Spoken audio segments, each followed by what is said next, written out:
Welcome to Earth's Mightiest Weirdos. As you can see, we've got Piano Rob up above me. How you doing tonight, Rob? I am excited to talk some Marvel. Oh, man. Me too. Marc Valentine, we got running technical as well this evening. James couldn't join us tonight, but Marc is up and running. Rob, I like that enthusiasm, man. You just fired me up. I'm so excited. Duane's confused by the countdown.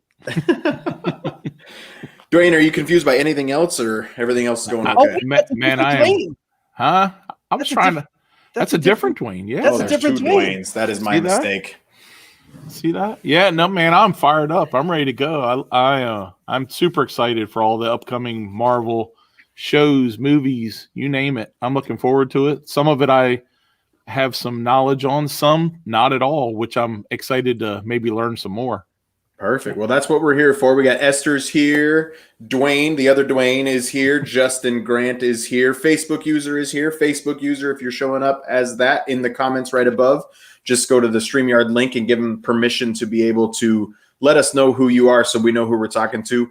Amy and Dana from Run, Eat, Drink are here. Avengers Assemble. Thanks for joining us. Katie's here as well. Good to see everybody. We're going to talk the future of the MCU today. What does that not include? Well, that trailer with that black Spider-Man looking Venom character, that doesn't count. We're not talking about Venom today or Carnage, but Carnage looked pretty cool. Like I don't know. Woody Harrelson had his hair straightened for the trailer, which was really nice. He got prepared for us. He ironed out those beautiful red locks.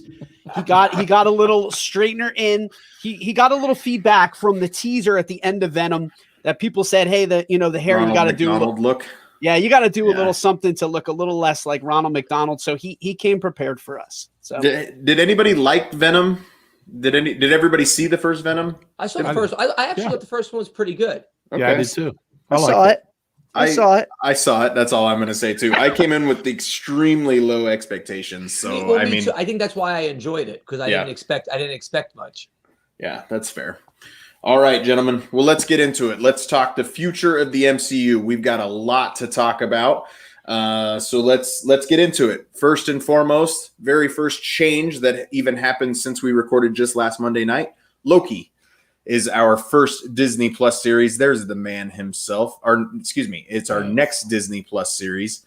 It is moving. It was supposed to premiere on Friday, June 11th. It is now premiering on Wednesday, June 9th. Mm-hmm. How do we feel about the Wednesday drops? On Wednesday, we wear green, gentlemen. On Wednesdays, we Are you guys excited about the Wednesday drops? I'm not overly thrilled by it. Like, really? I prefer it. Well, yeah, but you have like one of those weird jobs where you're working on the weekends and stuff, so I can see that. Yeah, no, that makes sense. You could wait for the weekend, but yeah, for me, it's like you guys are like, hey, we're up at 4 a.m. watching the show on Friday, and I'm like, I might not get to see it till Sunday night. Like now I'll beat all of you. Yeah, well, you could be up at 4 with us. Coach DeFranco's here, by the way, but you could be up with us at 4. But I mean, I don't know. It is what it is. I don't think they're doing it to avoid simultaneous drops with the Bad Batch. That wouldn't make sense. I think you would change the Bad Batch to a midweek drop if you were trying to. Well, not let me match tell you them what. Up, so Omega gives the Wednesday drop a big thumbs up. Omega is a fan. Omega is a fan. But I think Omega would prefer to go on Wednesdays. Like, so I don't know. Like this has a lot more to do with when we're watching Kenobi and Secret Invasion at the same time. I think that's really when it's going to be Star Wars or Fridays and Marvels or Wednesdays. We'll find out. Maybe Loki literally is just a summer thing because they're trying to give the teachers something. I really don't know. But Piano Rob, can you give us your best Maul Kenobi? My best. No, Kenobi. I don't know if I could do it. Kenobi. Wrong podcast. Duane, I know you're excited about the Loki series. What makes you excited about that one? I'm excited to see the whole time variance, situation. That has got me very intrigued as to where everybody's going, what timelines we're on, kind of where Loki is. I'm also very, very interested in Owen Wilson's character. I like Owen Wilson. I think he's funny. And I know he plays what's it, Mobius M. Mobius in this series. So I'm very interested. I might know what that M stands for. Yeah, I'm very interested in that, in Owen Wilson and just the whole time variance. I think those are the two things that have got me really jacked. I just want to say, do you need two Mobiuses? Isn't it you just need one to have the desired effect? I think it's probably a third Mobius is probably what that M stands for too. So yeah, I mean, but a Mobius. Can we just say Mobius cubed? Yeah, but a Mobius strip is a never-ending circle. One will do. Where did you learn about the Mobius strip, Mark? So, fun fact. So, in the earliest days of the internet, whenever we would play Warcraft, I wanted to have a very badass sounding name, an enigmatic name. So, all of my friends, when we would play Warcraft 2, had these badass online handles with the dial-up modem. So, I chose as my handle was Mobius. And so here's the other fun fact is it has stuck with me. One of my email addresses is still MVMOB for Mobius. It's stuck with me my whole life. So I am very versed in the Mobius strip, my friend. I know who Moby is. He's that DJ and he looks like the Dean from Community. But Bing Bong is back. Hello, my friend. Oh no. I'm scared. Yeah, so you were Mobius back then, man. You were Mobius, and everybody else was probably Morpheus. If we're like matching up our timelines here, but listen, yeah, this was well before the blue and red pill, my friend. This was like circa 1996. Okay, well, the blue and red pill was only like 2 years later, so it was close. It was close, but I was trying to lead you down the Avengers Endgame route of the Mobius strip because that is what got us to travel through the quantum realm. So, but I liked that sidetrack that we took. I enjoyed that. Yeah, a little side journey. We didn't. When do you not enjoy a conversation about Warcraft 2 in a dial-up modem? There you go. I can say that's a first for me. Rob, you're excited for Loki too, I would assume. I'm very excited for Loki. So I know we saw 6 episodes. They also said there's going to be a second season of this one.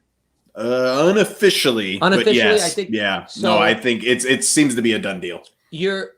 For me, I know already, and we'll see this as we're talking about all of these. This is going to be a very slow build for Marvel for these next couple of years, and it's all going to time together. We're probably going to get some allusions to Kang in the Loki series and the time and stuff like that. I don't know how far they'll get into it, but big thing. Always, we're going to say this a bunch of times. Remember, this is not the Loki that died in Infinity War that we loved. Remember, this is going to be Loki that escaped from Endgame, which is the Loki from the first Avengers movie that was still very evil, very up to stuff. So I'm very excited, and somebody should be counting Owen Wilson wows in this series. I want to know how many wows we get. Wow! In the 6 episodes. Wow. Facebook user keeps popping up in the comments. There is a link above in the comments. I know you've been on our lives before, but go ahead and click that again. Sometimes it just times out. Try it again for us. Yeah, Facebook does require authentication a few times. That's just the way that Facebook works. I'm pretty psyched about the TVA and Mobius because those characters appear very frequently in the Fantastic Four, which we also know are coming. I'm not going to say that the Fantastic Four will be introduced in Loki, but they're clearly a lot of these characters are being set up to play in the same sandbox down the road. So you'll probably see Mobius again in the Fantastic Four.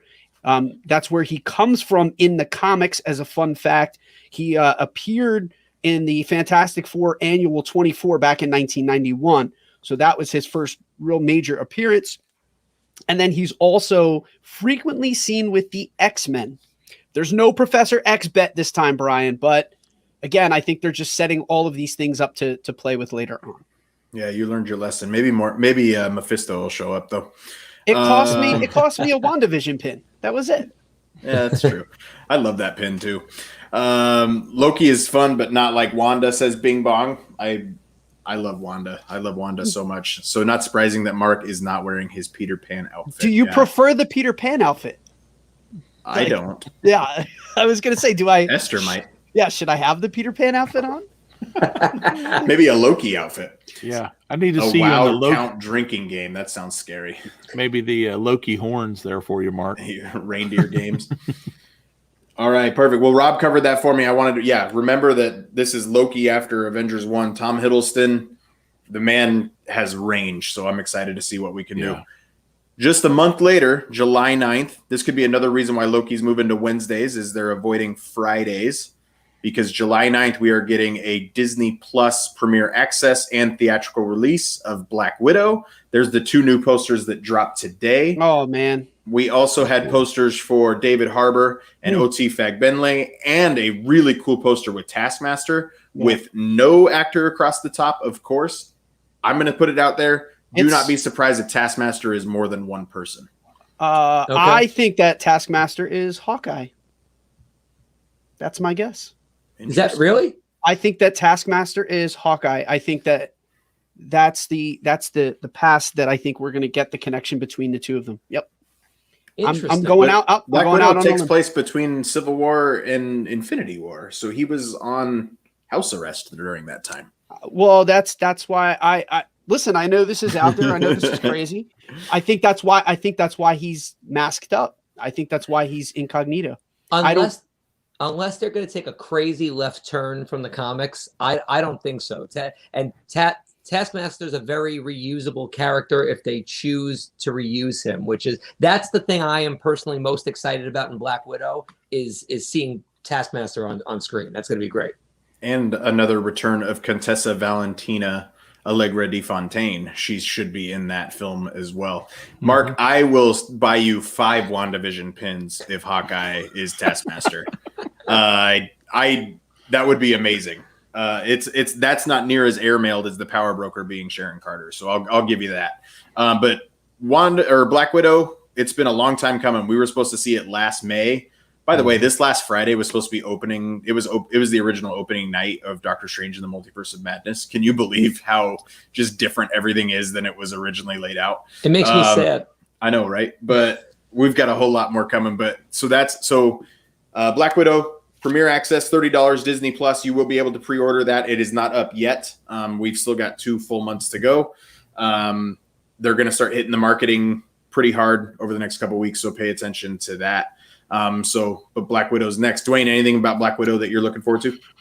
I'm actually looking forward to seeing. It looks like Robert Downey Jr. will be in it again, so I'm looking forward to see Iron Man again. You guys know I love Iron Man.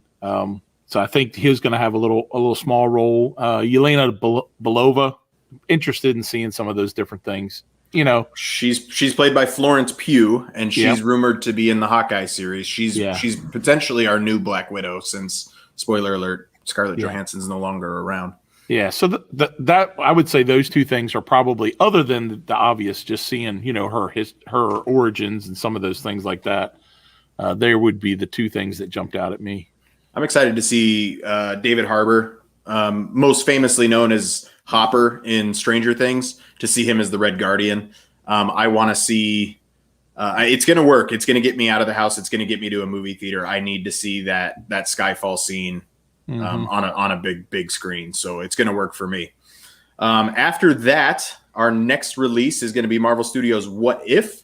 That is an animated series. We don't have an official date on that yet. I would expect a date to be announced, honestly, this coming Thursday during Disney's Q2 investor call.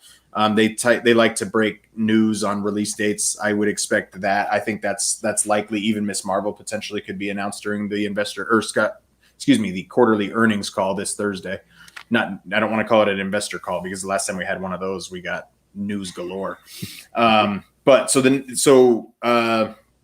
What If is an animated series produced by Marvel Studios. It is not canon. It is simply playing with the story as to what would happen if this. So, for example, what would happen if Peggy Carter had taken the super soldier serum instead of Steve Rogers? We would have Captain Britain, played by Peggy Carter. What if Yondu picked up T'Challa instead of Star-Lord?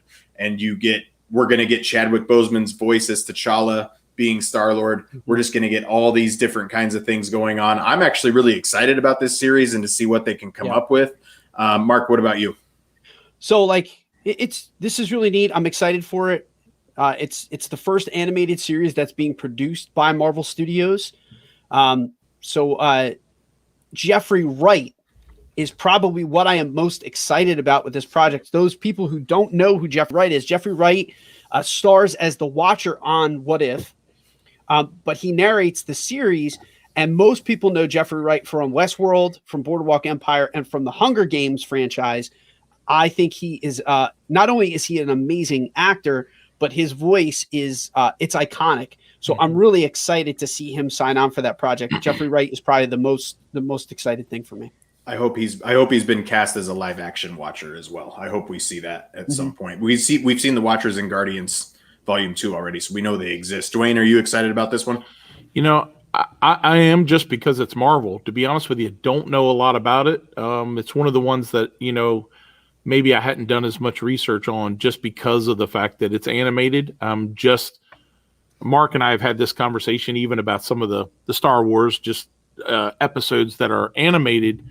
I am just now starting to watch some of those. So, you know, animation's a little newer for me.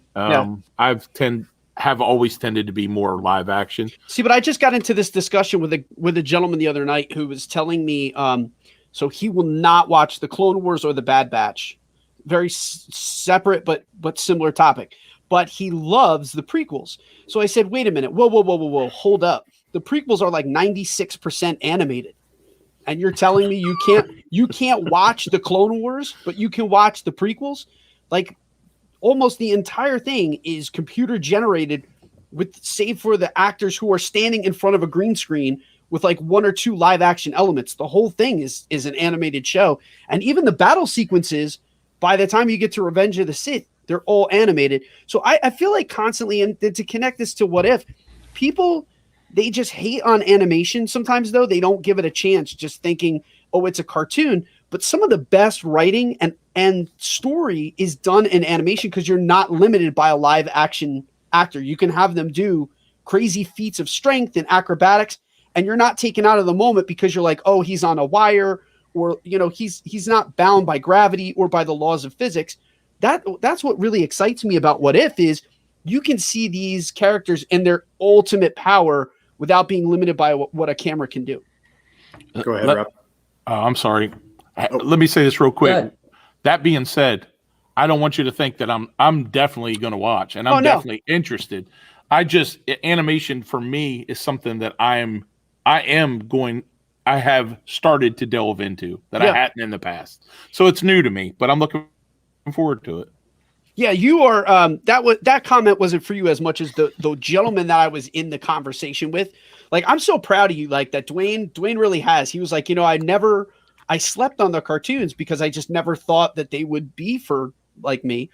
And your brother-in-law, Jeff, I suggested animated stuff to him, and he's been texting me and blowing me up saying like, dude, this is amazing. Like, why didn't I think of this before? I'm like, listen, I get it. You think cartoon, it's going to be for kids, and it's not. And it's not. It's just, and I love what Duane says, the freedom that animation allows is freeing for the story. 100%. Star Wars has not told a better story than the Siege of Mandalore at the end of Clone Wars season 7. Go ahead, Rob. You had something here. If cartoons aren't for adults, then I am not an adult. Let's just put it that way. I'm super excited about this. This is going to be a nerd's dream, this What If. And just at first glance, it looks at like about 85% of the actors who play these people in the movies are doing the voices for them in the What If show. There was only a couple. Like, I didn't think Robert Downey Jr. is doing Iron Man. There's a couple of those. But for the most part, like, I think you're getting Chris Hemsworth is going to be Thor. So even in the cartoon versions, we're going to at least get the actual actors, which just goes to show you how serious of a project it is. But it's going to be nothing but fun. None of this actually matters. It's just for enjoyment. Yep. We don't have an official date on that. The next thing we do have an official date on, Shang Chi and the Legend of the Ten Rings, comes out September 3rd of this year. Shang Chi, we know, is going to tell the story of the real Mandarin, not the Trevor Slattery wonderful version that we got in Iron Man 3. If this was an episode of United We Fan, you would hear the sound effect of him opening his beer saying, "I panicked and then I handled it."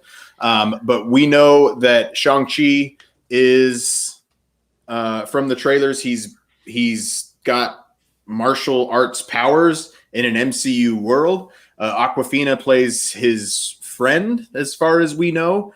So we're going to learn a lot more there. There's a lot of Crouching Tiger, Hidden Dragon feels that are coming out of this one.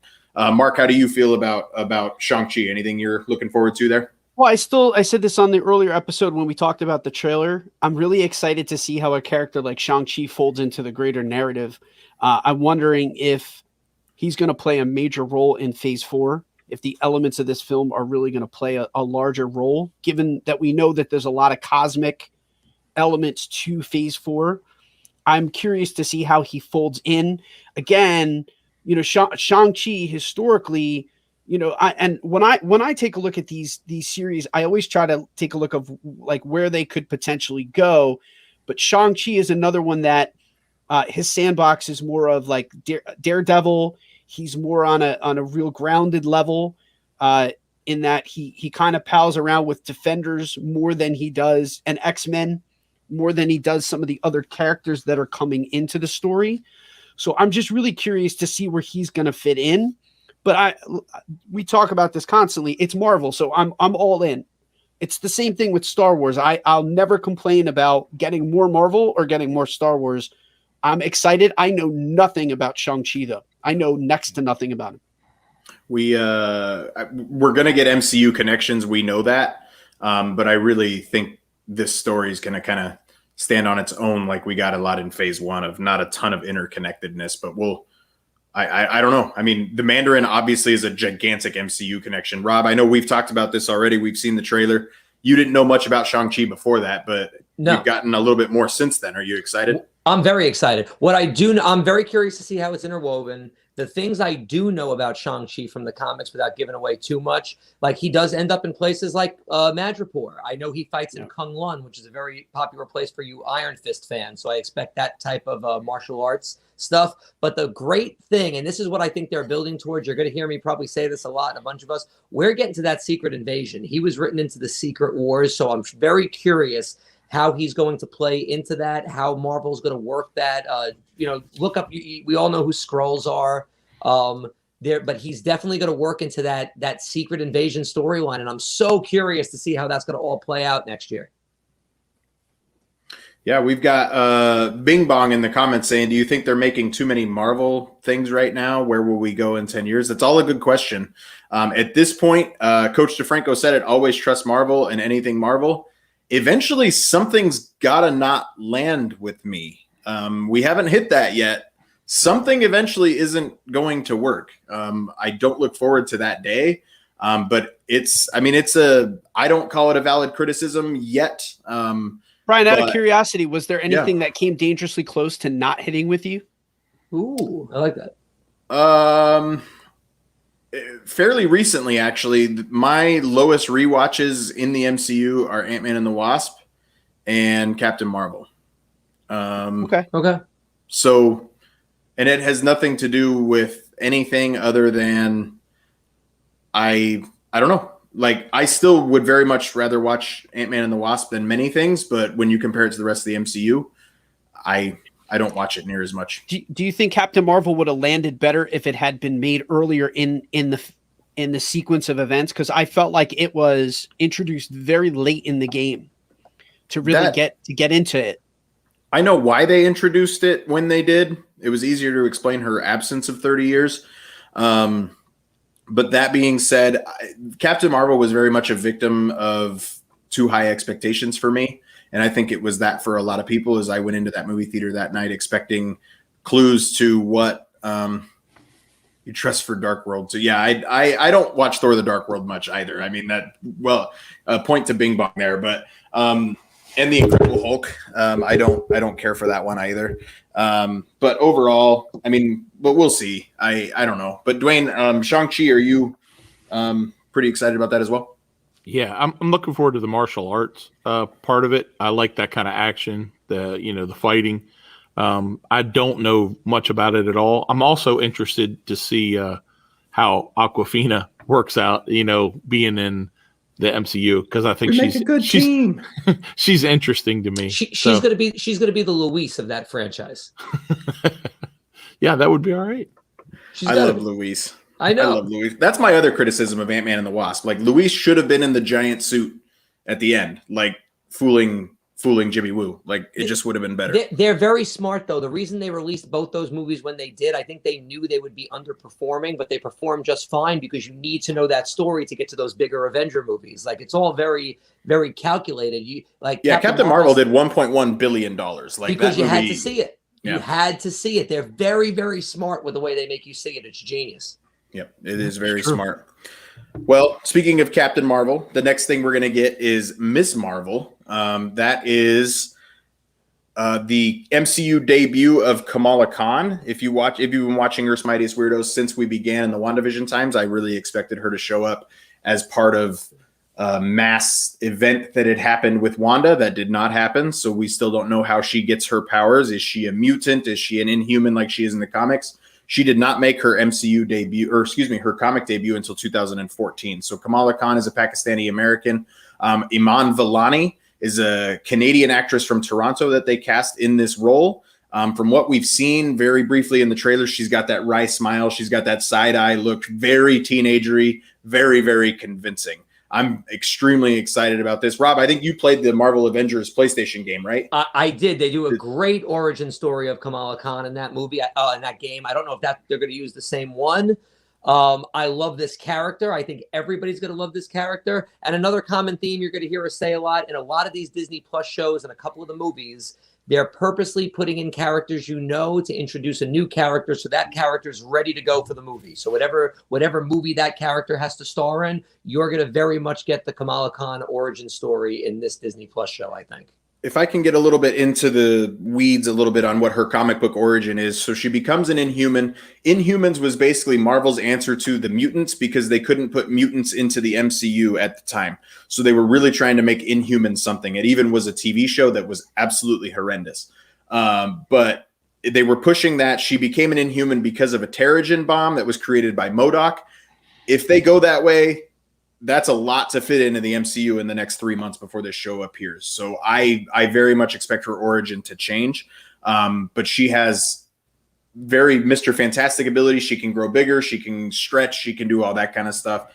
I'm really, really excited about her. There has been some leaks of her comic accurate costume online that they're not even like full-blown leaks. They're not official views, but like they're pictures of her in that costume. She looks great. So I'm very excited about Miss Marvel. We know we're going to see her again in the next.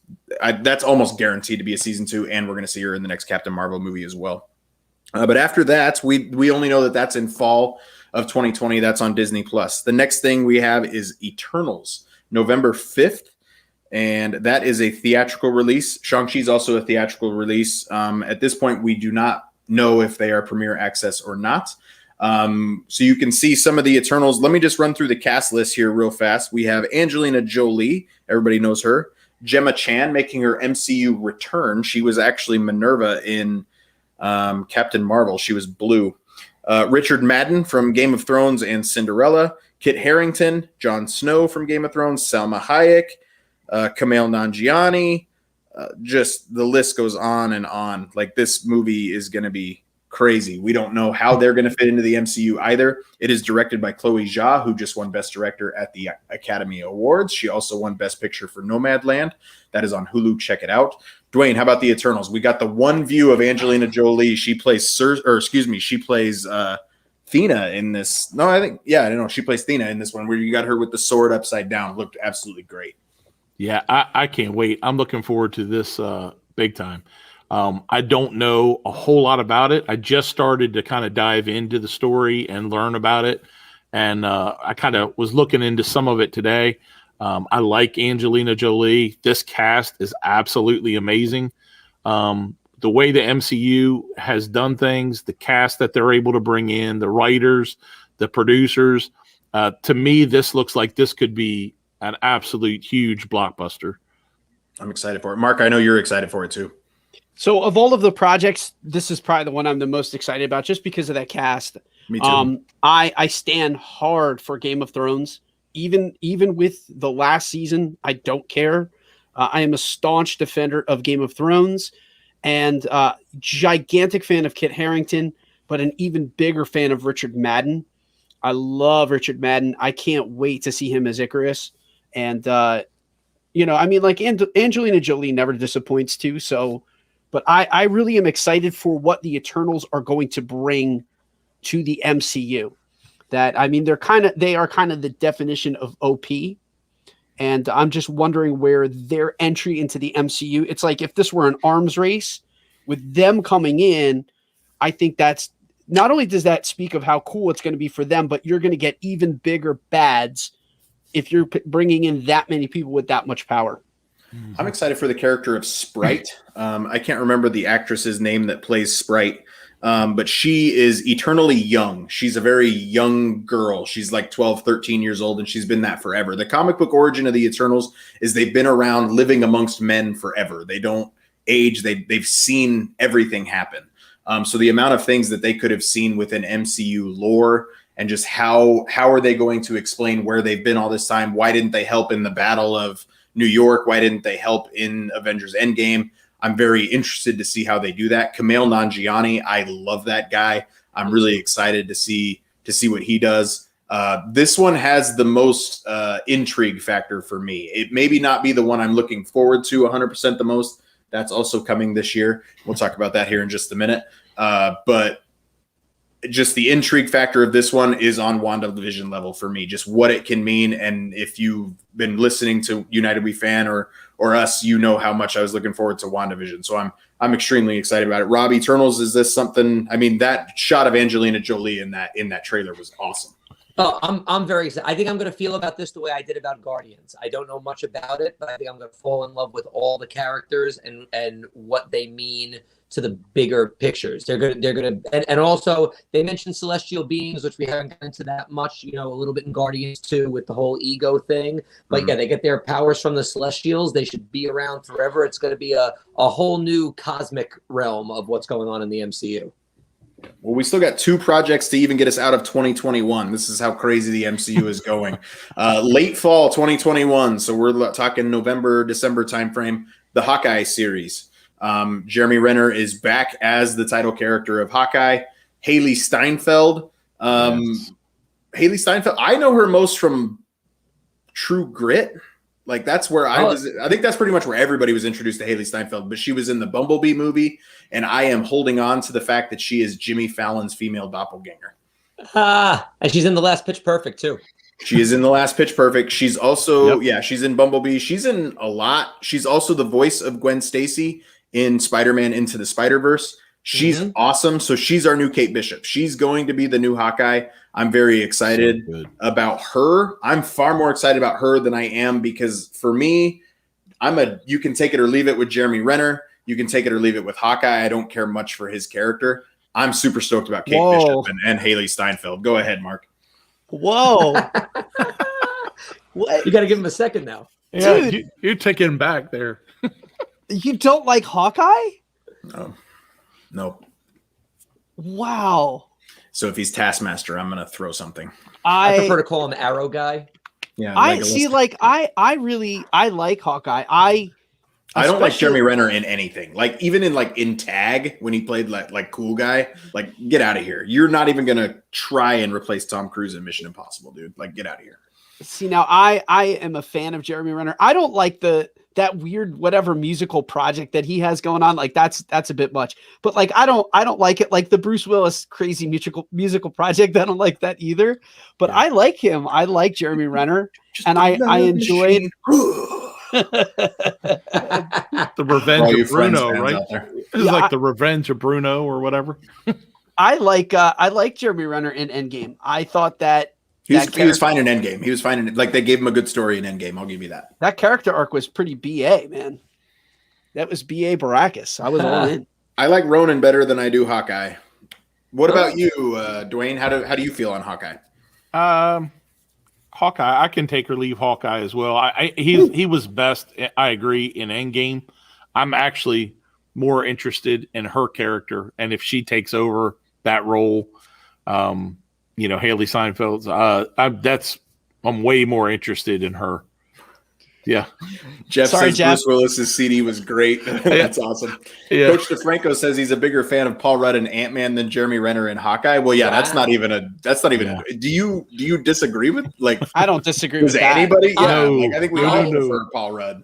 I Paul Rudd is think awesome. they didn't write his character great, especially in the first couple of things. Like they underutilized it, and I think it was hard to recover. As far as this goes, I'm with you guys. I love Haley Steinfeld. She's one of the newer actresses of the time that, for whatever reason, I really do enjoy. I think she's going to be a great Kate Bishop. We also have the new Black Widow that's going to be in these series. Yeah. So again, just saying kind of the stuff that we already talked about. This is them using an old character to kind of get you in, and they're going to make you like the new one just to set up whether they use her in the Young Avengers or later down the line, Secret Invasions. But that is going to be the point of this show. Hopefully they do it in an entertaining way, and it's going to be, here's your new Hawkeye, and this is how we got there. Marvel had to fight. Just real quick, Marvel had to fight for Haley Steinfeld too, because she had a non-compete clause in her Apple TV Plus series Dickinson. They literally had to buy her out of that, so they're putting money into getting her into the series. They want her for years. Yeah, Yes. that's awesome. I want to ask a question. It's on topic with all of these new projects. It was something that I was thinking about as I was driving home before we went on air. Is I understand injecting new characters. He was thinking about us, guys. Did you hear that? I understand injecting new characters, new teams like Young Avengers, the West Coast Avengers, Thunderbolts. But the thing is, in the comic world, these characters have also been balanced out with the regs and the regulars of, we've always had a Captain America in the MCU. We've always had an Iron Man. We've had different forms and iterations. So I'm curious and would like to see what you guys think. Do you think they're going to continue to put out those characters? Like we have a new Cap. We have a new Cap. Cap is going to be in the MCU. He's going to be represented. But we don't have an Iron Man. We will. I'm curious to see, we're going to get a She-Hulk, but there's always been a Hulk. I'm curious, are we going to throw away those old characters, or are we going to recast and have different iterations of them? Because I think that's important. Like, I don't know if I want to have all of these new characters without then kind of having the comfort food of the MCU, if you will. Like, I feel like I need the comfort food. The comic book industry is very much built upon passing the mantle of the character and not so much recasting that person. So like you said, we have a new Cap, but we don't have a new Steve Rogers. We will get a new Iron Man in Ironheart with Riri Williams. That is also a Disney Plus series that's coming, but she's not a new Tony Stark. We're getting people to fill those superhero roles. Tatiana Maslany is She-Hulk, which we'll talk about here in a little bit. She's not ever going to be Bruce Banner. That's not the point. But think about how they pulled off what they pulled off with both Bucky and Sam Wilson. Is over 8 years they told this story to convince you that this guy's the next Captain America, because Kevin Feige is thinking 10 years into the future. So I think we're going to continuously pass that mantle. Something like Black Widow, for example, she can be the Black Widow because we almost never, ever called her Black Widow. She's Natasha Romanoff. So for the most part, she can take on the mantle of Black Widow and still very much be Yelena Belova and be her own character while filling that role of Black Widow. That's my opinion on it. Go ahead, Rob. Well, and the again, I don't know, we never say this. Marketing is what I went to school for. I love marketing. It's genius because they make you care about the character so that then when they do pass the mantle, they have all us old OGs that want to still see Marvel go on, but they brought in all these new people. And not only that, they'll change the gender. They'll change the race. So now you're bringing in, all these other people. We're going to have a female Iron Man. So now, all those women that really want to feel they're represented by that type of character, they're going to be. Kamala Khan being Pakistani. That's amazing. You're making a Pakistani superhero. That's awesome. Like, think of all the different demographics you're bringing in under one bubble. Everybody can love this together. And that's why it's genius. It's always going to sell. Yeah. Duane, are you excited about passing that mantle of Captain America and Black Widow and Hulk and so on and so forth? I am. I'm looking forward to that. I will say I can agree with Marc on the point where it it would be nice to have some of the familiars kind of, as well. That's why Thor making it out of Endgame and getting us to Love and Thunder is a big deal. Stuff like that is a big deal to me. Exactly. And I agree, having Thor still around, whether it's the Hulk or, some different ones, having some of the guys who, were our original Avengers. I think that's important as well. I am definitely excited about the new characters. Like you said, whether it's Captain America, but not Steve Rogers, I like that. To me, that's really cool. And again, just like Marc said, and actually what Rob was just saying about how we're bringing in different demographics, different races, different, females and things like that. I'm all for it. I mean, to be honest with you, I like a female superhero. I come from a family with very strong women. My wife is strong. My mom, my mother-in-law, some very strong women. And so I like to see that. It's exciting to me. Yeah, I have a healthy respect for your wife. I feel like she could beat me up if she wanted to. Like, there's no doubt about that. So I can understand that for sure. Guys, we are 42 minutes in. We haven't even gotten out of 2021 yet. Oh, no. But when we talk about passing that mantle, let's talk about a character who's had that mantle passed many, many times. Spider-Man, No Way Home. December 17th, 2021. I cannot wait for this film. Just because I can't wait to see how they pay off the story, the post-credit scene from Spider-Man Far From Home of Peter being outed and Flash Thompson having to come to a realization that Peter Parker, who he hates, is now Spider-Man, the guy that he loves more than anybody. All of that. Oh yeah. And then not mentioning the fact that we're potentially, nothing confirmed, getting Alfred Molina back as Doc Ock from Spider-Man 2. Getting Jamie Foxx back as Electro from the Amazing Spider-Man 2, and he needs to fix that movie. And Tobey Maguire and Andrew Garfield both potentially coming back as Peter Parker in the multiverse. Benedict Cumberbatch, Doctor Strange, is also appearing in this film. This film is going to get weird. It is going to get crazy, and I can't wait to see all three Spider-Man on screen. So we have definitive proof that Tom Holland is the ultimate Peter Parker. Marc, yes. I'm assuming, Marc, you're looking forward to this movie as much as I am, I hope. Doesn't sound like it. Uh-oh. I am curious to see, what happens. Right now, I think that answer is kind of nervous in that I'm just very scared of Sony taking away Spider-Man. That I know that right now we have a deal that Tom Holland is going to be around for a little while, but I have a very painful past of getting on board with an intellectual property and then having it killed and goes away. And I'm not on. We speaking of Venom, I'm not on board with the Spider-Verse. I'm not at all. Like SPUMC. I am not on board with that iteration of it. And so I'm very scared that this film is going to get me really excited for Spider-Man on this side of the fence and in the MCU. And then they're going to pull him away from us. It feels like a perfect setup to exit the MCU. I know what you mean. That's it. That's where I'm coming. That's my anxiety around this film. It seems like this is the swan song and the exit for all things Spider-Man from the MCU. And I feel like that's not what fans of Spider-Man want and or need right now. It's just a no-brainer for Sony. I don't understand why Sony would. I mean, I get it from a monetary standpoint, but wouldn't you want your character to be able to play in the sandbox? And they've already screwed up. Let's face it. They screwed up 2 Spider-Mans. I don't want them to screw up now the third one. Like the Andrew Garfield stuff.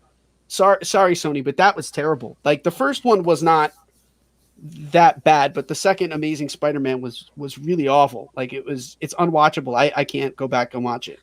I would rather watch the new Fantastic Four than watch that movie. Wow. I don't feel that way. I don't feel that way.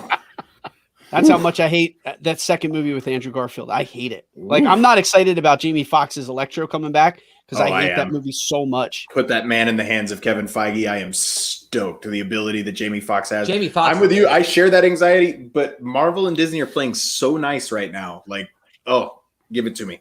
Rob, Spider-Man, Far From Home, or No Way Home. I'm so excited. Obviously this one has the most hype. We have expectations of this because it's Spider-Man, so that does make it harder to reach the expectations. But I'm very excited with it. Sony would be making a big mistake if they try to do this on their own, because the thing that makes it great is all the backing. But I think for this one, there's not much to say. Let's sit back and enjoy, because there's so many directions this could go. I don't even want to necessarily speculate. Let's see what they do with it. I say she can beat me up, and then she appears in the comments. Hi, Lori. Duane, Spider-Man No Way Home. Well, even though Marc really put some fear into me there, I didn't have that. No, I was trying to remain positive, but Marc spoke the truth. You guys both just put a little fear in my heart on that one, but I'm gonna just forget that I heard it, and I'm gonna say I'm super excited for this movie. I mean, I think the cast. And I'm interested to see all three Spider-Men together. I'm also interested to see Doctor Strange. And then, of course, the villains are going to be phenomenal. So I think this is going to be really cool. And I'm going to hope, half glass full, that none of that other bad stuff happens and that Disney and Sony can work this thing out, and it's going to be awesome. It is a film distributed. Don't tell me it's not. It is a film distributed by Sony. It is the only reason that we got Spider-Man Far From Home so close to Endgame that we did. Knowing Sony, I think we're going to get a trailer really, really soon.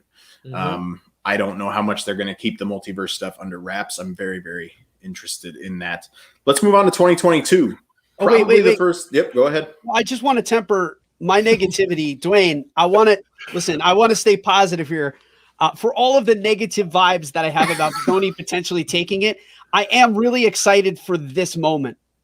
I have to say, I'm excited for three Spider-Mans meme in real life. You know they'll do it too. They'll absolutely do it. They have to. They have to. Next on the list is, we just talked about it, She-Hulk, Jennifer Walters. She plays a constantly green 6'7" version of herself. She is a lawyer. Kevin Feige said it is a 30-minute comedy, basically workplace comedy. Bruce Banner, we know, is coming back for this one. We don't know what type of trials she's going to be trying. Now, obviously, it's going to have MCU epic stuff in it, but it's going to be kind of a courtroom type show, and the types of different things that they're doing. Jennifer Walters, you never know who she's going to represent in court, superhero court. This could be a potential introduction for Matt Murdock as Daredevil in this series, if he doesn't appear as Peter Parker's lawyer in Spider-Man No Way Home, which is also possible. Charlie Cox was rumored to be on set for No Way Home, so he's returning as Daredevil from the Netflix show. He wouldn't be the same character. He would just be playing the same character. So that would be interesting. We know that Mark Ruffalo is coming back as Bruce Banner. We know that Tim Roth is coming back as the Abomination from The Incredible Hulk all the way back in 2008.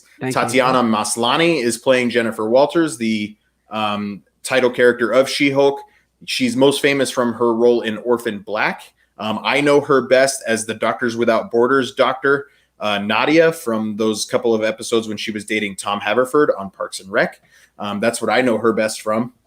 But I'm excited about it. Does anybody else share any enthusiasm for? I saw, Marc, you shaking your head when I talked about it being a bit of a comedy. Yeah, when you said it was a comedy, I shook my head. I'm hoping I like a healthy dose of comedy in a movie, and that's what makes Ant-Man so wonderful for me, is how funny those movies are. But keep the slapstick stuff away. There's too much is not good. Healthy doses, please. Mark Ruffalo's a funny dude, man. I was going to say, I'm actually surprised to hear you say that. Like, so again, Hulk out. This is going to go to be one of those origin stories. They want to give you a chance to personally fall in love with the character. So when she reappears in the movies, you have a love for her. If they go comic book origin, she's going to get into some type of accident. She's going to need a blood transfusion from Bruce Banner, and that's how she gets her powers in the comic books. We'll see how they play that line along. Yeah, they're cousins. Yep. Cousin, excuse me. Yeah. No, you're good. I don't know what I didn't hear what you said, but they're cousins in the comics. Yes, they're cousins in the. I'm assuming that's why he's in it. She's gonna need that. Let them have their courtroom fun. Let them show the funny side of Charlie Cox. Like again, they just keep like look at what we talked about already, just in the last not even an hour, but how much we covered. It's just building blocks. They're just setting it up to make us love all these. Like they can just. I would rather just pay all the money now. Like say like how much money is all these movies going to cost if you prepay? Just take it now from me because I'm going to go see every one. Right. Well, the good news is that's only on Disney Plus, so $8. Yeah, so a I don't month. have to pay anymore. Did you know anything about? She-Hulk? Not a thing. I didn't know anything about it. Not until we just started, talking about it, and maybe a little bit earlier this afternoon. I'll be curious. I like a good sitcom. Don't get me wrong. I like some Big Bang Theory and Friends and stuff like that. I don't think it's going to go that expensive. Dude, I just think of like a sign track underscore to it when you say comedy. I think it's going to be WandaVision type. It's going to be like the way WandaVision was funny, and then they throw in the comic aspects. That's this way. That's probably the nice way for them to build the character. Like I said, so she's not just hulking out from the beginning. We got to get to that point. I'm cool with that. Yeah. Well, you know what's not going to be funny? The next movie. No, on it's March not. 25th of 2022, Doctor Strange in the Multiverse of Madness. This is where we are going to learn officially that Wanda did not take the villain turn at the end of WandaVision, like people seem to think when she was reading the Darkhold, Marc. But we are going to get Wanda teaming up with Doctor Strange. I assume. I don't think Doctor Strange is going to be fighting Wanda. Wanda is potentially going to find Billy and Tommy again. Who knows what's going to happen in Spider-Man No Way Home and Doctor Strange's role there and how that, because originally this was supposed to come out, like I said, this past Friday with Spider-Man 3 being this summer. So they had to switch up the order a little bit. So I'm curious as to how that entire story may change because of that. But this movie, there's been all kinds of multiverse funny cameos rumored such as Mephisto, another version of Tony Stark played by Tom Cruise. That's been rumored, like just funny cameos. I'm very, very interested in what Multiverse of Madness is going to do, and it's going to beat The Flash to market on bringing back different versions of superheroes. So I'm really curious as to what we're going to see there. But Duane, we're going to start with you. We know where Wanda ended up at the end of WandaVision. We know how powerful Doctor Strange can be. Multiverse of Madness, horror, the very first horror film, and Sam Raimi's directing it. Yeah. Well, first of all, I'm looking forward to it big time. But the question is, do I see another like bet coming here between Marc and Bryan on that some of what's going to happen in that movie? Give us a year. We still got time. You got time. I see you guys both, and both of you are so smart. So it makes me curious to see what's going to happen. But you're being way too nice to me, man. I think you're being too nice to him. I'll take it, but no, I'm excited, man. It's going to be great. I think, when you go back and you think about WandaVision and what we saw in WandaVision, and then how it ended, and what we know of Doctor Strange, I'm all in. I mean, to all of it, really. But I think that's going to be a great, just a great movie. Sam Raimi going back to his Evil Dead kind of horror film vibes, getting that Doc Ock, like when they're trying to cut his arms off in Spider-Man 2. Rob, Multiverse of Madness, what do you think? I'm excited. Yeah. Also, his use of color. I love Sam Raimi. I'm sure the costumes are going to be very vibrant looking, which I'm very excited about. This is where I get to the point. I don't want to over-speculate because I want to see how the Loki series goes, and I want to see how the new Spider-Man movie goes, because that, I think, is going to give us a lot more information on where this is heading. Because, again, it can go in a million directions, and I am excited about any one that they take. Duane in the comments says, do you think the release order changes impacts anything? I think it does a little bit, especially by now including Doctor Strange in Spider-Man No Way Home. I think that might change the story of the MCU just a little bit.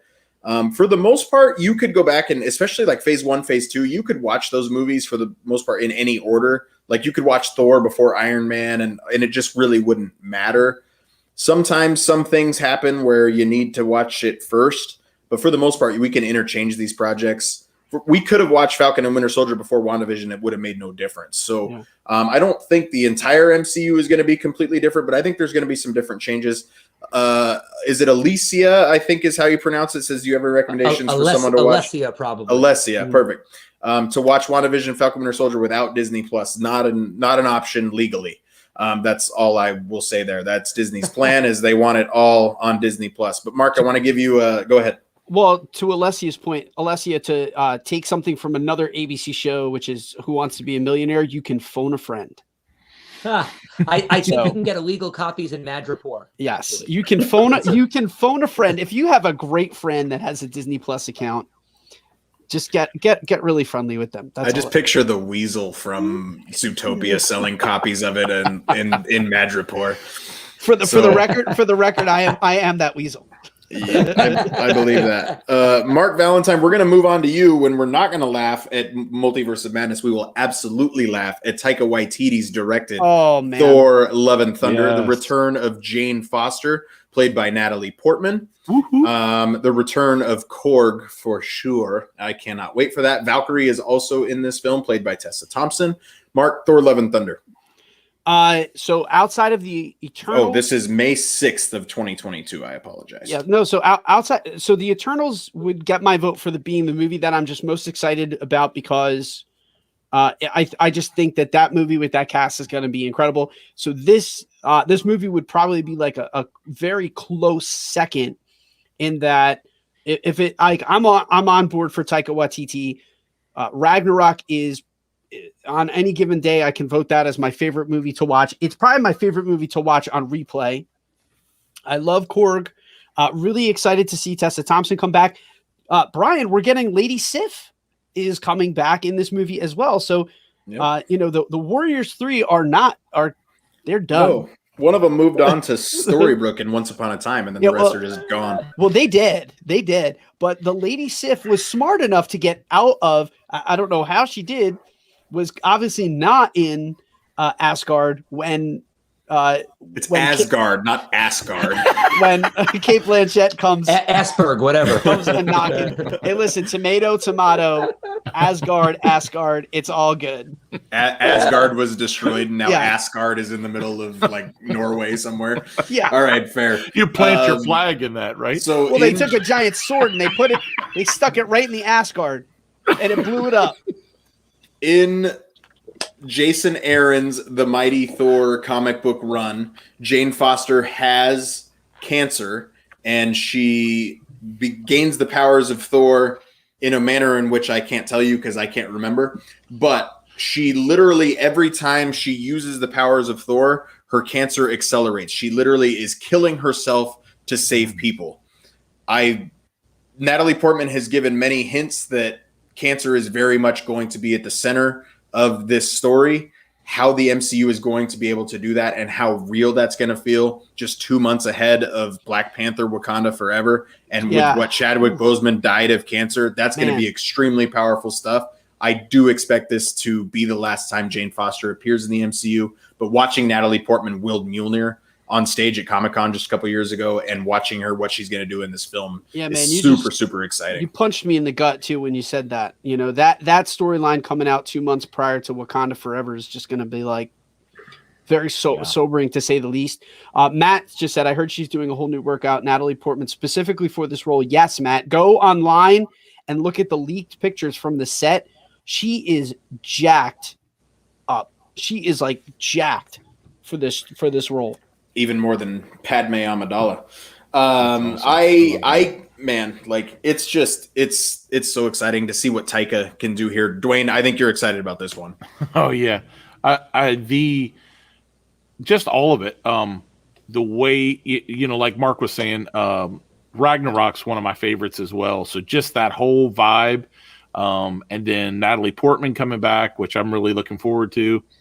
It's on very close to the top of my list. And I just, literally, I sound like a broken record. You could have just pushed a button and said, Duane loves it. Duane's going to love it. He's going to like it a lot. But where's that roadcaster when we need it? For real. I'm just telling you, the MCU has got me like completely jacked. I feel like a kid again. And I love it, to be honest with you. It's really been good for my soul. Rob, Thor: Love and Thunder.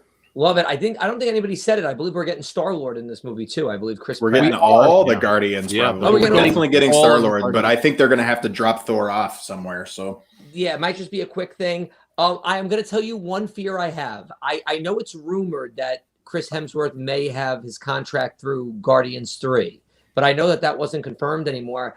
I'm afraid it's his last movie.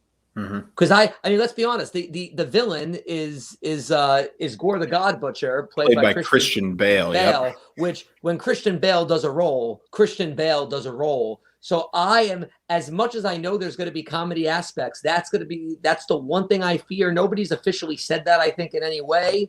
But yeah, I mean, you don't call the bad guy the God Butcher. He's going to butcher a god, I think, if we're going to have this guy in a movie. And I'm afraid it might be Chris's time in the MCU, which would make me so sad, but I'm afraid. Well, Loki's not doing Get Help, so it's not him. I wonder how Loki's going to play a role. Like, I hope we get Loki back somehow in like a TVA like role. Like, I'm very, very, very curious. I'm with you, Rob. It scares me that could be the end. Like, Gore the God Butcher is a scary name. Russell Crowe is also in this film in a role that we do not know. So they've gotten a lot of big names. Maximus Decimus Meridius, commander of the Felix Legions. Is that real? No. Yeah, I was gonna say, like, they're just talk about opening the multiverse, man. Like, just pull in Gladiator and Joaquin Phoenix. Just my name is Gladiator. Next, on Disney Plus, we are getting Moon Knight, played by Oscar Isaac, is going to play the title character of Moon Knight, Mark Spector. Mark Spector, I don't know if it's schizophrenia. He definitely has multiple personalities. That he's going to play literally like 4 different superheroes all in one, and kind of whoever comes out. So that's going to be really, really interesting. Mark Spector is the main person that Oscar Isaac is going to be playing. So Poe Dameron himself. I'm stoked for this one. Just how they're going to be able to portray mental frailty, mental illness, and in today's world, maybe not mental illness to that extent, but mental in what's the word I'm looking for? Instability. Perfect. Thank you. That's the word I was looking for. And how that's going to affect and play into that role. I'm stoked for Moon Knight. He's very much a Bruce Wayne type character, except Moon Knight dresses in white because he wants you to see him coming. Mm-hmm. I'm stoked about Moon Knight. After that, we have the next theatrical release. We just talked about it. Black Panther, Wakanda Forever. We do know that Chadwick Boseman is not being recast, so the character of T'Challa will not be in this film. We will get some sort of on-screen tribute to him, I'm sure. Something potentially like Carrie Fisher in The Rise of Skywalker. I do expect T'Challa to die off screen, and we maybe begin the movie there. I really don't know. We don't know what they're going to do with the mantle of Black Panther. There's many different things they could do, from M'Baku to Shuri to Okoye to Nakia. I hope they don't go the Nakia route just because she already had her chance. She's turned it down multiple times. Do not bring Michael B. Jordan Killmonger back. Well, to that cheapens. Point, go ahead. Yeah, to that point. So he just did an interview on May 8th with on the Jess Cagle Show, which I guess is a YouTube/podcast. Hi, Jess. And that topic came up, and they basically said, do you see Killmonger returning in another capacity? And he cleared that up on the show. He said, and I quote, the likelihood of his return on that scale of a 1 to 10, he says, I will go with a solid 2, and I don't want to go with a 0. He says, never say never, but I can't predict that future. So Michael B. Jordan doesn't seem to be giving us any indication that he's been asked to even be in the sequel, let alone take on that mantle. Perfect. Right call for me. And this isn't. I mean, we all wish Chadwick Boseman was still alive. I wish they were recasting the role. Personally, I think T'Challa is bigger than one single person. I can't speak for Chadwick. I would assume he probably gave his opinion. This isn't the time for that, but I mean, I don't know. I think it is what it is. I think they're going to use the opportunity to cast definitely a female Black Panther. I'm assuming Shuri. I think it makes sense to give it to his sister in the movie. I know Letitia Wright can't stay out of social media trouble though. Like Mhm. his that You're right. actress has really stepped in it. That's the only thing that tells me that might not happen. They're gonna whatever they do, I'm sure we're gonna have to trust it. They're gonna probably go with whatever similar storyline they need as far as the movie goes. It's just which female they're gonna put in that role. Yeah. Well, I Wakanda's mean, got plenty of story to tell, and we Yep. know Ryan Coogler's Who's our villain? doing Do we know our villain yet? No. No. I Nope. think we're getting the underwater guy. Namor. Namor. I mean, that's I think- quite possible. He was foreshadowed in Avengers Endgame when I they think talked about that. we're gonna see him. I think we're going with that. Well, that would be really fun because Namor starts out as a villain before Yep. transitioning to Yeah, to a yeah. hero. Because he's a And hero, that- yeah. Yeah, Yes, so that would be nice. My opinion. and he's Yep. so much better than the Deep. Just let me say that. So From much the- better from than the Deep. boys. From the boys. He's also better than Arthur Curry and Aquaman, but we'll move on. The next thing is Secret Invasion. Ooh. Secret Invasion, we are getting Ben Mendelsohn back as Talos. We are getting Nick Fury back. We are getting Emilia Clarke. Khaleesi herself has been cast in this one. Olivia Colman from The Crown on Netflix. I don't Yes. watch it. Many of you do. Yes. Olivia Colman's a great actress. They are pulling out the big guns. Ben Kingsley Nadir is also in this one. He's playing potentially the villain. Sir Ben. Show. I'm sorry. No, it's Sir Ben Kingsley, but this is a different guy. Like it's Kingsley Ben Nadir or whatever. Oh, so it's not Gandhi. No, it's Okay. not the Mandarin. No. It's not Trevor Slattery. That's Sir Ben Kingsley. Damn. But Kingsley Ben Nadir is in other stuff that I'm sure I've seen. But this one, they're pulling out the big guns. Like Secret Invasion is one of the biggest comic book events. This will not be the biggest MCU event because let's face it, it's on Disney Plus, but you're getting all these people in it for a reason. Duane, did any of those names capture your attention? Well, I'm interested in the characters and the actors that are in it, but I know Rob has been talking about it almost this whole show, so I'm going to just kind of give my time to Rob and let him tell us about it. Well, I think this is going to be the flagship of the Disney Plus shows so far. The Secret Invasion to me is, and by the way, I will always say this. I've said it on other shows. They're on Disney Plus. Go watch your Marvel cartoons. Go watch your Ultimate Spider-Mans and your Avenger cartoons. They touch on all of these. But I think every one of these Disney Plus shows has at least one Skrull in them. That I personally, I think it was Sharon Carter on the Falcon and Winter Soldier. She was too weird of a character that didn't serve right. So I think you're going to see that a lot of your favorite characters are taken over by Skrulls. It was a huge comic book event. And I think a lot of what they're doing in the MCU is somewhat building to this. So I am super excited. Definitely most excited about this Disney Plus show than any of the other events on Disney Plus. Mm-hmm. Emilia Clarke, like you have to do something big to get Khaleesi in on something like this. I hope we get more from Kira in the Solo franchise as well. Now you're speaking my language, brother. But Babu's freaking podcast coming out next week with reviews of episodes 1, 2, and 3 of The Bad Batch. But Olivia Colman, I don't know anything about her. I've never really seen anything with her in it. The Crown does not keep my attention.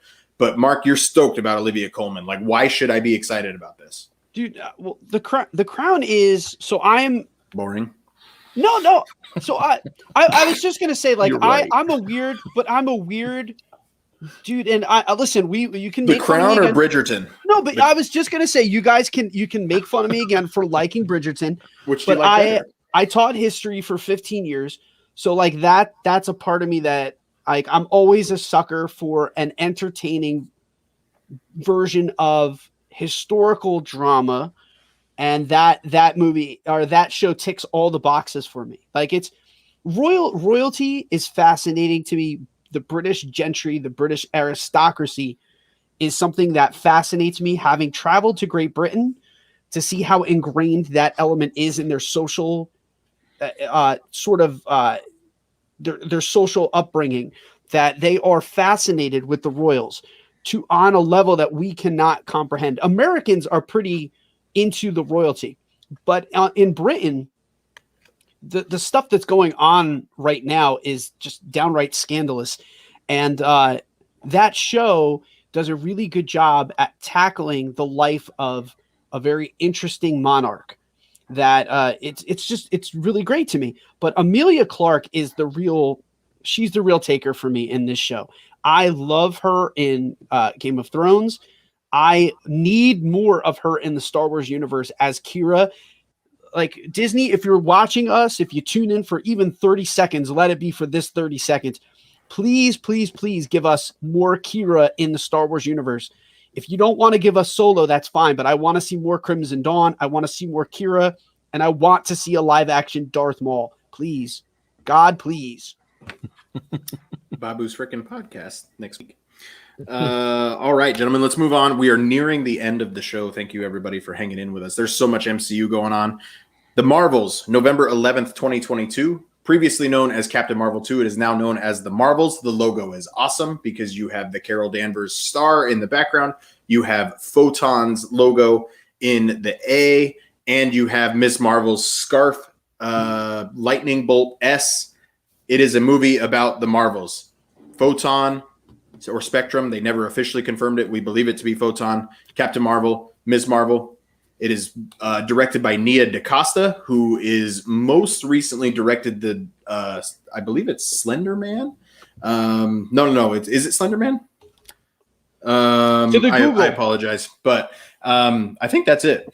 But she is writing a story. She was very, very involved on Twitter when WandaVision was going on, talking about Photon and everything that character is going to do in the future. So I'm really, really excited about that film as well. I think I expect a lot more from this one than I did from Bird and Birdie that they did in the first Captain Marvel.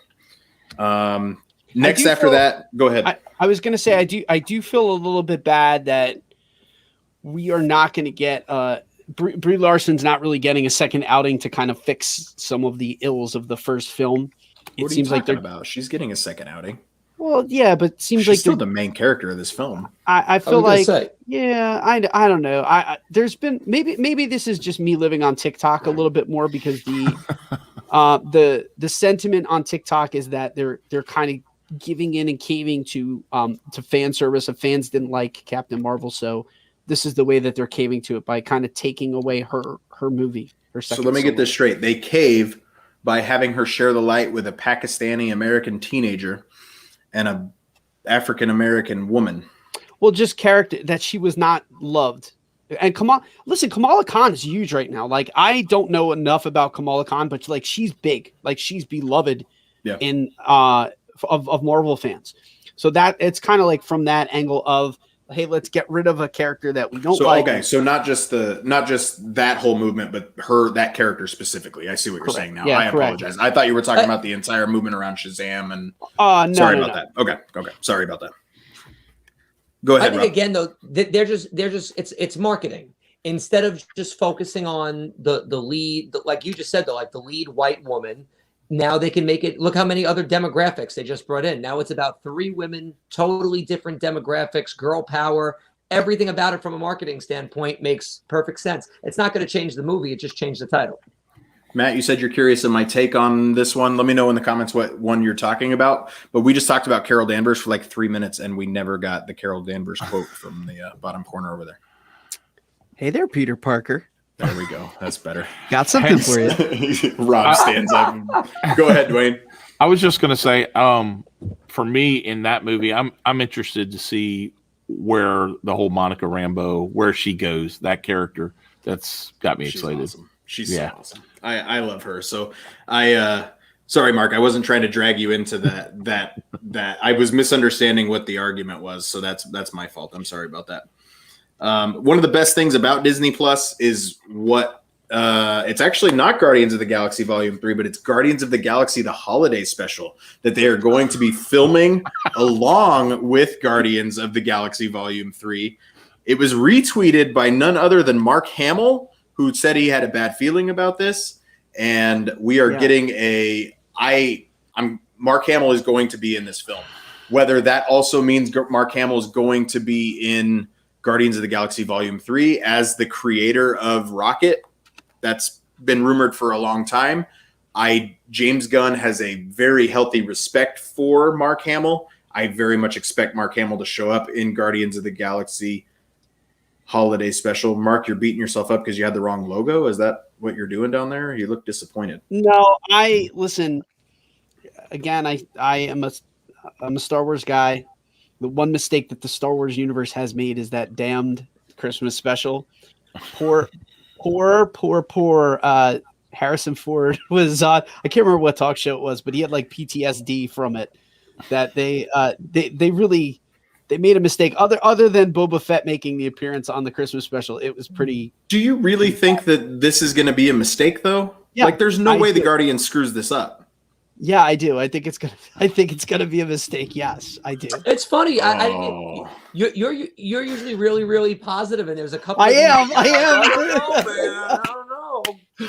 I am. Like, I'm really like. I think this is gonna be terrible. Like, we found our next $10 bet, Duane. Like, there it is. There it is. This is gonna be the greatest thing. Oh, dude, really? See, like, there you go. So, Duane, you're my man, dude. Nothing good can come from this. Nothing good. That's what Mark Hamill said, but that's the whole point. It's all marketing, says the marketing guy up here. Like, Mark Hamill, when he shows up in Guardians of the Galaxy Holiday Special, I don't care, man. Give me Life Day with Groot. It's gonna be amazing. Well, and honestly, for this, I don't really have expectations for this. I think it's a nice thing. I'd rather get a little bit of something sometimes than nothing. Like, I'm just whatever they're gonna put out. Yeah, I think it's only gonna be like 25 minutes too. I don't think it's gonna be very long. This here's is not what like I will movie, say. It's just fun. Here's what I will say about this. It's better than yet another iteration of the Grinch that stole Christmas. I'll take this over. Like, we're on like our 12th Grinch now. Like, I'm done with the Grinch, guys. Let's get over the Grinch. I don't want it anymore. I'll take this. I gotta find when the Earth's Mightiest Weirdos is gonna be, like, mid-December 2022, because I am gonna collect my $10 when Mark loves it. Write it down. Put it in the bank. December 19th. That's what December 12th or December 19th. We're Guardians of the Galaxy Holiday Special. After that, we do have just a couple more. Ant-Man and the Wasp: Quantumania. Great name. We don't know what's coming from that. We know everybody's coming back, including Michelle Pfeiffer, Michael Douglas, Hope Van Dyne, girl from... Everybody's in it. Paul Rudd. Yeah. Evangeline Lilly. Of course, Evangeline Lilly. Thank you so much. And then Guardians of the Galaxy Volume 3. Mark, you just had it on the screen. It is on May 5th, 2013. And we will potentially close out Phase 4 with the Fantastic Four. We know nothing else about the Fantastic Four, nor who has been cast or anything like that. But Marvel is teasing us with the Fantastic Four at every chance they get. Yeah. This is not to mention Disney Plus shows like Ironheart, Armor Wars, many other things that they have announced. The future is bright in the MCU, gentlemen. I cannot wait. Rob, what you got going on this weekend? This weekend I am away. I have a wedding in upstate New York, so I'll just be at Tin Roof on Sunday. No boathouse this weekend for me. All right, good to know. I was going to go eat there. No, I'm just kidding. Yeah, now you know. Duane, Disney's back tomorrow night or no? No. Okay. We're taking a little hiatus right now. Ethan is still down in Florida, and we're just taking a little break, and then there'll be more to come on that. But on This Is Life, Duane. Yes. We have Jeff this week. We have, absolutely, this week. Thank you for letting me plug this. This week, or for this Life podcast, Mark and I had my brother-in-law, Jeff Marshall. He's been in the comments a couple times. He's watched our Marvel shows, and he's been involved in a bunch of the shows. He's going to be on with us. He's doing a review of the Riviera Resort, and we will also be releasing a Travel Tuesday YouTube video to go along with that podcast, which Jeff also produced for us. Riviera is gorgeous. That's exciting. It's so nice. That's what we got going on in Diz Life Land. Anything else in Diz Life Land going on? Babu's freaking podcast will tape on Sunday. You and I will tape on Sunday, where we are going to be doing the creatures of the Star Wars universe, as well as talk about the first 3 amazing episodes of The Bad Batch. You assume the third one's amazing. We haven't seen it yet. Yeah, well, it's gonna be. What if it's like a holiday special? Listen, it's not gonna be a holiday special. It's gonna be incredible. I can't believe you're not excited about Guardians so holiday funny. special. That blows my mind. Nope, not feeling it. No, I guess we're not going to do Man. it. We're not going to do a This Life holiday special. Then I guess we can cross that off the list. Not gonna happen. Only if Boba Fett agrees to come and do the show. Then we can have a Life Day celebration for this. I feel like I could be like, hey, I got Mark Hamill to do our holiday show. No, we're not doing it. No holiday show. Hey, if we can bring Ahsoka Tano and do a holiday special, I'm in. Let's get Ashley on, and then then those are my conditions. Other than that, I'm not doing it. If we could get Ahsoka on, yes, I'll do it. We missed Ethan and Marc tonight, but thank you, Rob and Duane, for filling in. United We Fan was supposed to record this week, but it was Mother's Day, and I couldn't do that to my wife, so we're another week behind. We finally got our distribution stuff figured out. So the latest episode featuring the Wolf of Main Street, Ethan, talking about The Office. That episode was a whole lot of fun to put together. So check that out wherever you find your podcast. United We Fan Plus coming later this month as well. Gentlemen, for the children. For the children.